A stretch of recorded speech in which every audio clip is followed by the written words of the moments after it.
KBP আনন্দে দেখাবো অন্য রকম খবর, যেখানে দেখা যায় বৃদ্ধকে হুমকি দিতে কম বয়সী যুবকদের। সেখানে এই ঘটনা অন্য রকম, গল্পটার চিত্র ঠিক আলাদা। আইসক্রিমওয়ালাকে হুমকি, বাড়ির সামনে রাস্তায় আইসক্রিম বিক্রি করছিল এক ভদ্রলোক।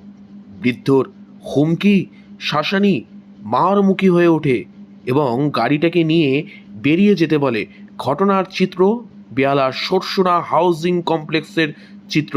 সেখানে বারিন চক্রবর্তী সেখানে উপস্থিত হয়ে সেই ভিডিও ক্যাপচার করে, যা আমাদের সামনে আসে। দেখাবো বিস্তারিত। উনি হচ্ছে আমাদের হাউসিং এ থাকে, এটা ওনার বাড়ি।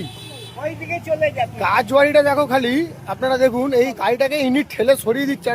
একটা মানুষ এখানে খেটে খায়, তাকে এখানে খেটে খেতে দিচ্ছে না, সে কিছুই করছে না, জাস্ট এখানে দাঁড়িয়ে আছে গাড়িটা নিয়ে। এর বাড়ির মুখও এইদিকে, এদিকে কিচ্ছু নেই, এখানে ড্রেন।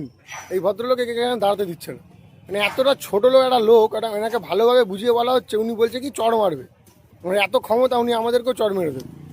এই যে এই ভদ্রলোক বলা যায় কি না আদৌ আমি জানি না, লোকটাকে ঠিক গাড়ি নিয়ে এখান থেকে সরাতে বাধ্য করছে। একটা মানুষ খেটে খাচ্ছে, সে চুরি চামারি কিছু করছে না, তাকে আর থাকতে দিচ্ছে না।